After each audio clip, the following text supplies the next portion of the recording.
Identifier les paramètres influençant la dose et sur lesquels on peut agir. Cette séquence sera divisée en 4 chapitres.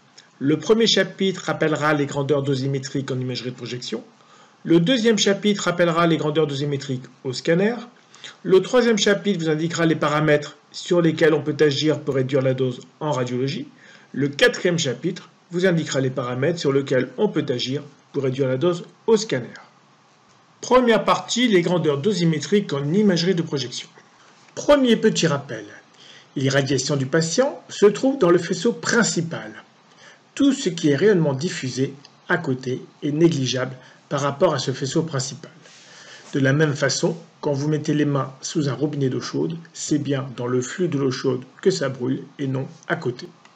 Pour quantifier l'irradiation que bénéficie un patient, les physiciens ont défini 2 grandeurs dosimétriques.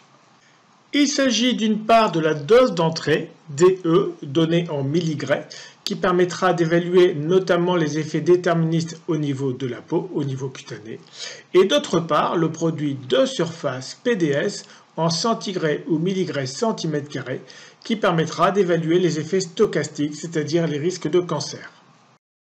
Des études ont montré de grosses variations.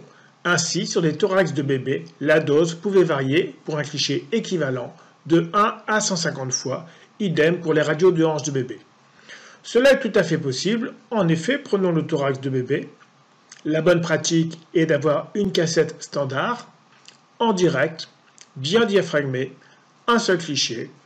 Dans ma carrière, j'ai vu faire et j'ai fait une cassette extrémité, au poter, avec de la scopie, avec un diaphragme relatif. Ces différences de travail donnent des doses qui peuvent monter de 1 à 150 fois. Qu'est-ce que la dose d'entrée?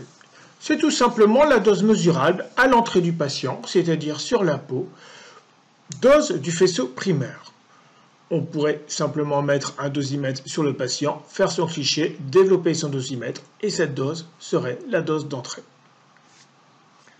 Une formule simplifiée permet de calculer approximativement la dose d'entrée, ce qui permet de repérer les paramètres influençant la dose d'entrée. Ce sont les kilovolts, les masses et la distance focale peau du patient.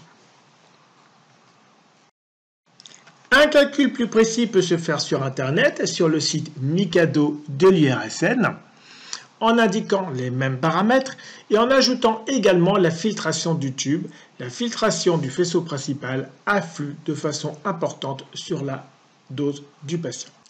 La deuxième grandeur dosimétrique utilisée pour le suivi de la dosimétrie patient est le produit de surface.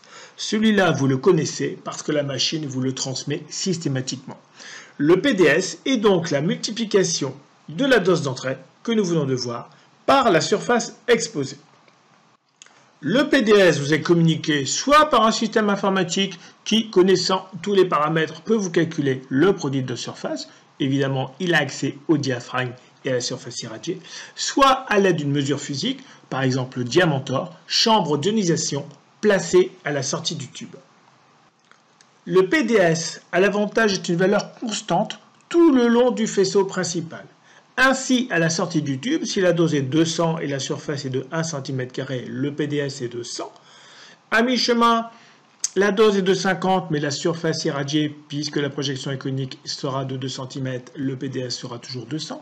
Un petit peu plus loin, la dose sera à 25 parce que la surface d'entrée est à 4. Et un petit peu plus loin sur le patient, la dose est à 10 par une surface d'entrée de 10. Le PDS est toujours à 100.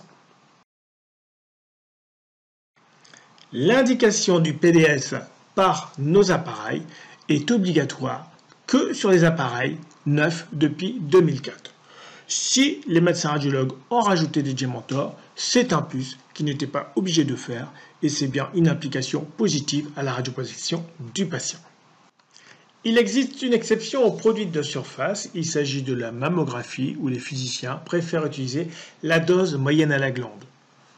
L'appareil de mammographie connaît les constantes, connaît sa distance focale, connaît le taux de compression de la glande mammaire et peut facilement sortir une dose moyenne à la glande qui permettra de comparer l'efficacité des différentes machines.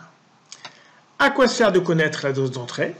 C'est bien évidemment pour optimiser sa pratique, pour s'améliorer, pour diminuer la dose, pour se comparer.